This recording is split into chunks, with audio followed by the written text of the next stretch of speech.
Welcome back to It's Not Normal, the podcast, episode 28. In this week's episode, we're talking about spontaneity and self-love, among other things. It's currently Thursday morning, and the podcast, this episode that we're shooting right now, comes out in about 8 hours. And this is the closest that we've ever cut it. But I made a commitment to myself and to you that every Thursday there would be a new podcast episode. And I intend to stick to that, even if it isn't always bright and early Thursday morning, 10 a.m. The reason that I'm shooting this right now, today, is because yesterday, Brandon and I went for a hike. Tuesday night, we were talking about hiking for whatever reason, and we looked at the weather for the following day, and it said sunny and 80 degrees. And it was the first 80-degree day that we've had, and we haven't hiked at all this spring, and we both just really wanted to do it. It felt like the right thing to do. And so I knew that we had to shoot this episode, but we did it anyway. I think sometimes you just have to give in to life's timing and the things that feel right in the moment, and feel comfortable enough that everything else will fall into place afterwards. So the hike itself was great, but the drive to get there took a little bit longer than anticipated. The last 3 miles leading to the trailhead was an unpaved road with rocks in the middle of the road and giant puddles and crater-sized holes that we had to navigate. It felt like we went off-roading unintentionally. And so the trip as a whole took a little bit longer than we anticipated. And by the time we got home, we were both just so exhausted. And even still, I contemplated shooting the episode at like midnight last night. But I'm really excited to talk about this topic, and I didn't want to shortchange it. I wanted to be sure that I was in the right headspace, that I could give this topic the time and attention that it needed, and that you deserve as listeners listening to me talk about this. And, you know, I was really proud of myself because there was definitely a time in my life where making the decision to not just push through and shoot the podcast that night and stay up however late I had to make sure that it was scheduled and posted at 10 a.m. on Thursday, because that's what I said. It would have really bothered me. I think it would have stressed me out and made me feel anxious and kind of impacted the way that I feel about myself. Maybe I would have felt a little bit like a failure. I would have, not felt too thrilled about the podcast as a whole. But I think it's really important to be in the right headspace when we're having these kinds of conversations. And I was really proud of myself for feeling comfortable enough to recognize that, to believe that, and to feel okay in making that decision. And so here we are Thursday morning, and we're feeling good.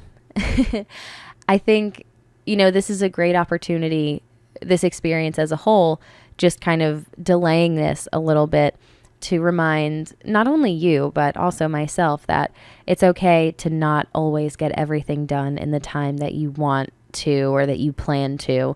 Sometimes you have to rework your schedule, and that's completely okay. That's not a reflection of who you are as a person. That doesn't mean that you just have to not do this thing at all anymore because you missed the date or you missed the time. It's all okay. Now, spontaneity.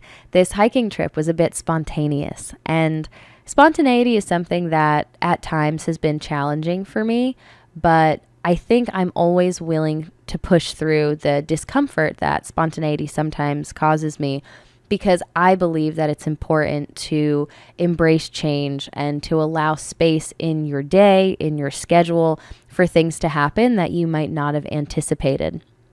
I think it keeps you on your toes, it keeps life interesting, and sometimes you just have to trust the timing of things. And I think, when you find yourself in those situations where maybe you end up in a place that you never would have imagined at the start of your day, or your day takes a turn, and instead of fighting against it, you really embrace it, I think those, more often than not, are the most memorable experiences that we have in life. And I know for me, in my personal life, the decisions that I've made when I've been in that headspace and really kind of leaned into that idea, those have been some of the best and the root of some of the most positive experiences in my life.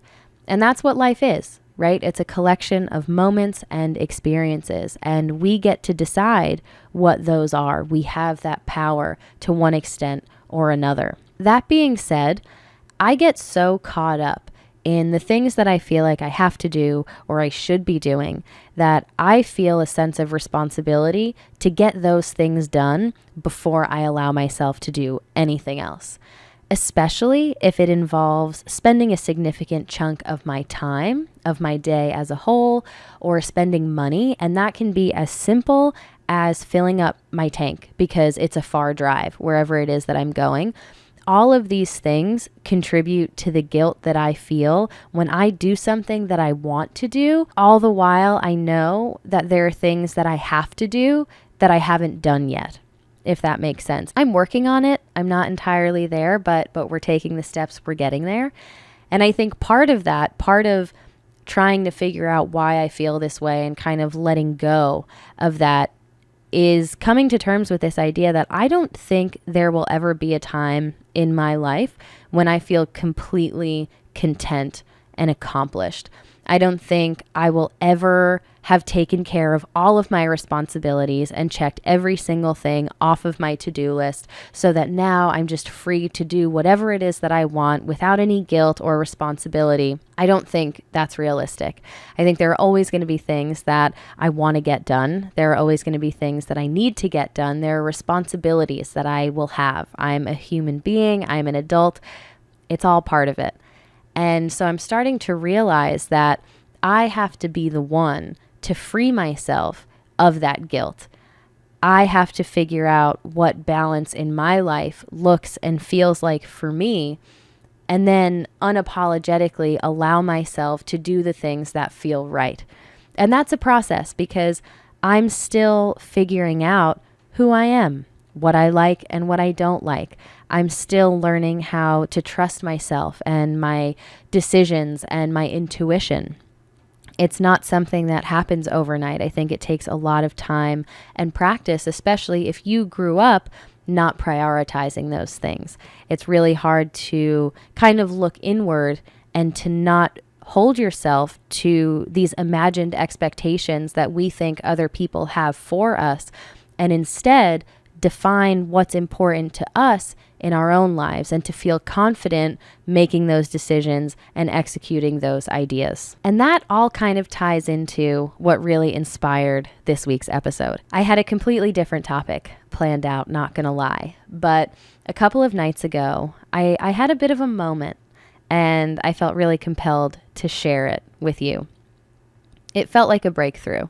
And I use that word, breakthrough, to describe, at least in my personal life, to describe an experience where I all of a sudden become aware of something.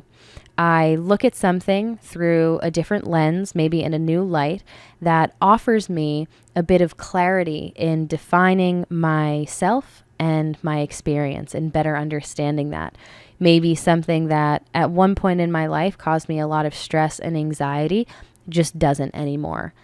All the while being self-aware enough to understand and I guess realize that this is happening.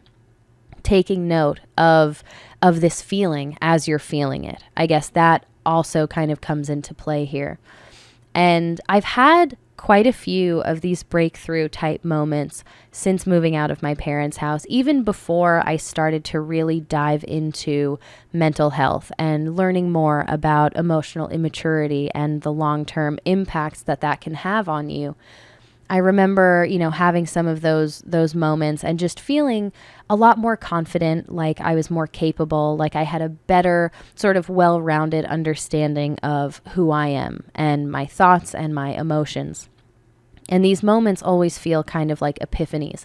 I think they always happen relatively suddenly, where maybe it's a conversation or an experience or just a thought that pops into your head.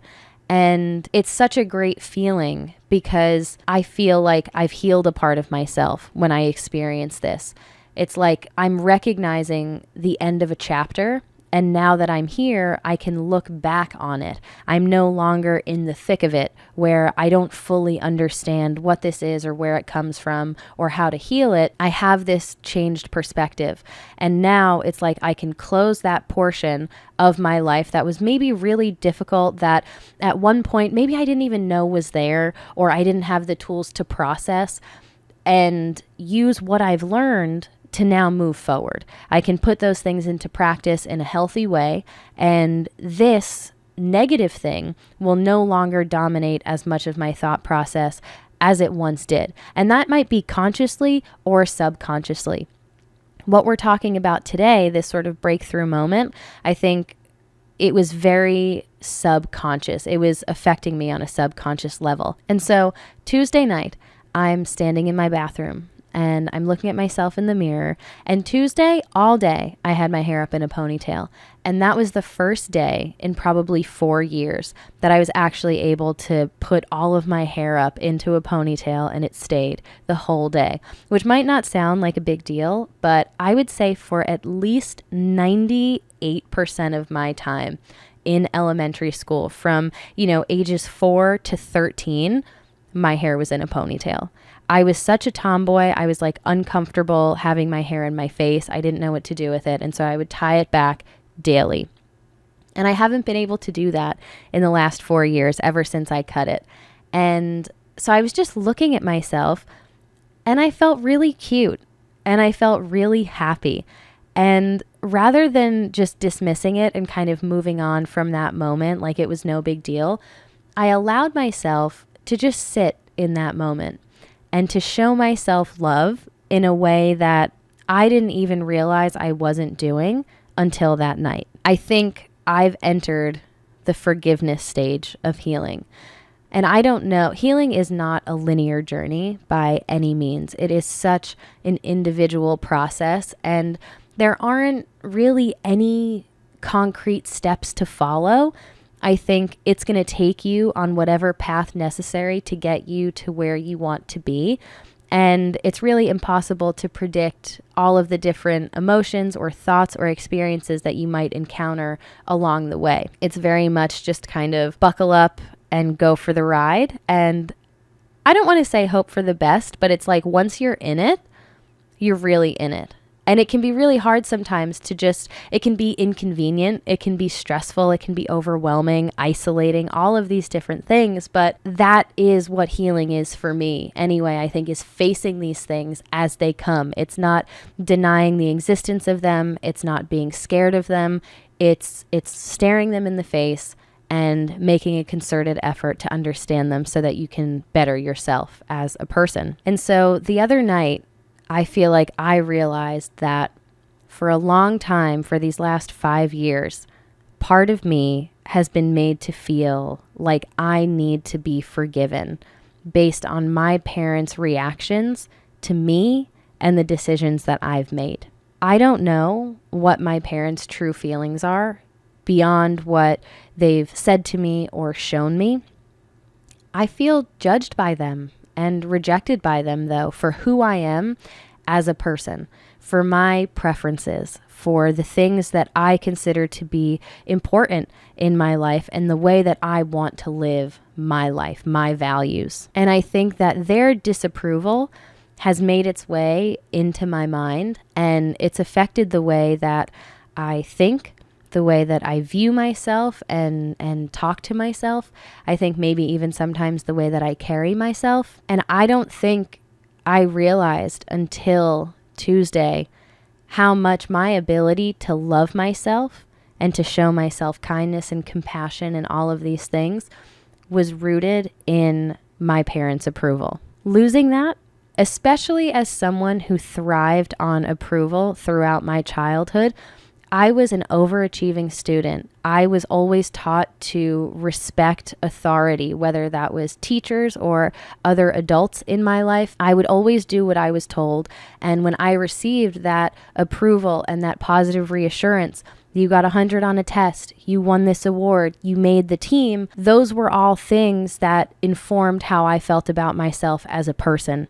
I thought that when I received approval from authority figures in my life, that meant that I was a good person, that I was on the right path, that I was doing the right thing. That, coupled with being conditioned to believe that love and support were transactional, where if I didn't fulfill my duties, if I didn't come to the aid of my parent during a disagreement, if I didn't corroborate a lie during an argument for them, that in some way was a reflection of me as a person. I think when you're raised by an emotionally immature parent, there's a lack of intrinsic value, I think, that you can feel where you as a person aren't enough. You have to do something to earn approval and love and affection. And the more you do those things, at least for me, I think the better person I felt like. If that makes sense. I felt like I was a good person when I was doing what I was told and when I was doing it well, and in turn receiving approval from those people in my life. And so losing the approval of my parents, I think, made me feel ashamed in some ways. And I think it prompted me subconsciously, really, to distance myself from parts of me that feel really true, that I love, that I'm proud of, that looking back are not negatives. They don't make me a bad person. They simply don't align with what my parents want. And so I went to great lengths, as I'm sure many of you have also, to win the approval of my parents or my teachers or any other authority figure in my life. And losing that as a result of making decisions that have had such a significant and positive impact on my mental health is so confusing.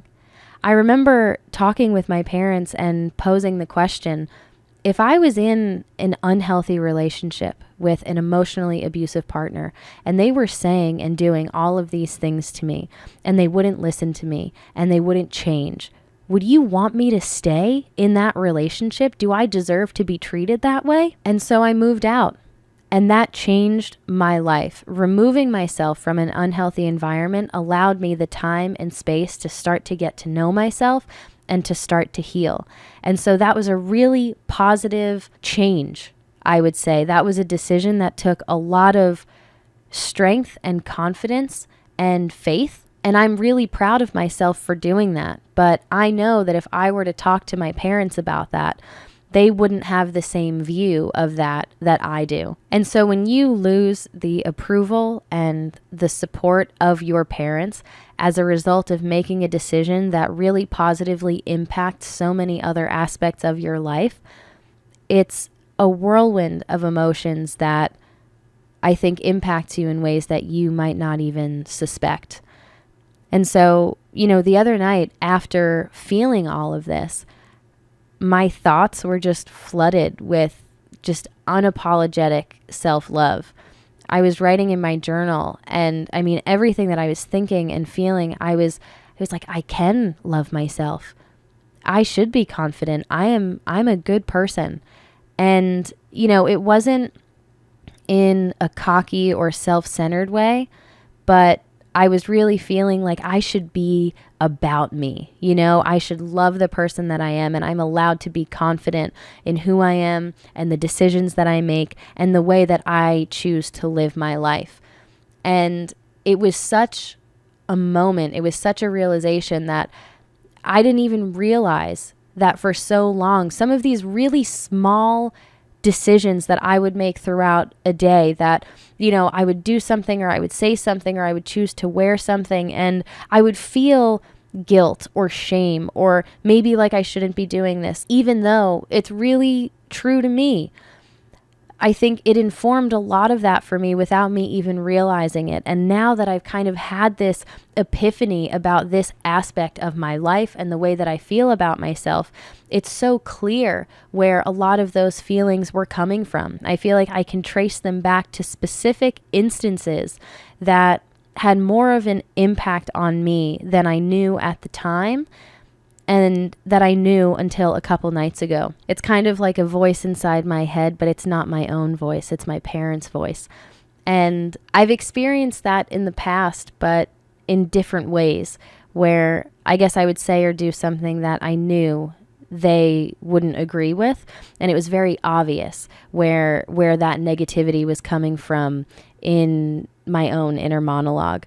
But I think what was so unique about this experience that I had a couple of nights ago was that it unlocked these much more subconscious feelings that I thought were actually mine, or maybe I just hadn't traced back. I didn't fully understand where they came from. And so I felt like there was a reason that I should be questioning these feelings or these thoughts or these decisions. But now understanding that my negativity comes from maybe a fear of not gaining my parents' approval, now I feel like I can actually let that negativity go, because I'm not living my life for my parents. I'm living my life for me. And regardless of how they might have negatively reacted to me taking really bold, confident, sometimes even scary steps forward in my own personal life to better myself and my future and the experience of the people around me that I care about, I know that it was the right thing to do. And I know that their disapproval comes from losing control, not being able to manipulate me anymore. Maybe thinking that I was one thing, but as I got older and I started to gain a little bit of perspective, realizing that I'm not just a pawn, that I'm my own person, and that I won't always be under their thumb, that there's going to come a day when I will embrace my individuality and independence, and I'm going to start making decisions for myself, and that is completely okay. And then after all of this, I'm having all of these thoughts and feelings. I sit down to check Instagram one more time before I go to bed. And the first thing that comes up on my feed is a text post that said, "The biggest part of who I am is who I refuse to become." And that hit me. Let me tell you, a lot of people have reached out to me and said that I've been able to put words to an emotion or a thought or a feeling that they haven't been able to describe. And this post did that for me. It so accurately and succinctly described this much larger feeling that has, in a lot of ways, been the catalyst for my healing journey. I remember a lot of different experiences when I was younger, whether it was a really bad blow up or a stressful experience, really tense, something just objectively really negative, looking for a silver lining, always trying to find a silver lining. And I remember more often than not coming back to this idea that, well, at least I know what not to do. At least I know when I grow up, I'm never going to do this because this doesn't feel good. If I have kids, I will never involve them in that. I feel like that was kind of what I would come back to a lot of the time to try to make sense of what had just happened, because maybe on some level I knew that it wasn't normal. I just knew that it didn't feel good and that I didn't want it to happen. And so I had to find some kind of reasoning or justification as to why it was happening and why it was happening to me. And so I think more often than not, that was kind of my peace of mind where, okay, I know I'm not going to do this when I'm older because this doesn't feel good. I don't like this. At least I know what not to do. It makes me think of that movie 13 Going on 30, when Jenna, when she's young, she invites this group of mean girls over to her house for her birthday party because she just so badly wants to be accepted by them. But they're really not nice to Maddie. And Maddie is such a kind kid, and he's a real friend to Jenna. I'm sorry if you haven't watched this movie. If you haven't, you should, though, because it's amazing. Jennifer Garner, love you. Anyway, I thought to myself that, in that experience, if her behavior, if Jenna's behavior was approved of by this group of mean girls that she so badly wanted acceptance from, that probably meant that she was doing the wrong thing. Because she was being mean to Maddie. She was being mean to a person who really cared about her and had her best interest in mind. And when you flip the script and, you make it to the end of the movie and, spoiler alert, you see that she doesn't care to have their approval. They disapprove of what she's doing because she's all about Maddie and she doesn't care if they think that she's cool or not. That is when she's doing the right thing for herself and for the people in her life that actually care about her. And so it all kind of falls in line with everything that we've been talking about in this week's episode. Maybe my parents' disapproval is a good thing. Maybe that means that I'm on the right path. And that's kind of where my head is at right now. So that is where I'll leave you for this week's episode of It's Not Normal. I will be back next week with another episode. In the meantime, if you enjoyed what we talked about this week, please be sure to like this video, leave us a comment, or if you're listening on Spotify, be sure to leave us a rating. Thanks so much for tuning in, and I'll be back next week with another episode of It's Not Normal, the podcast.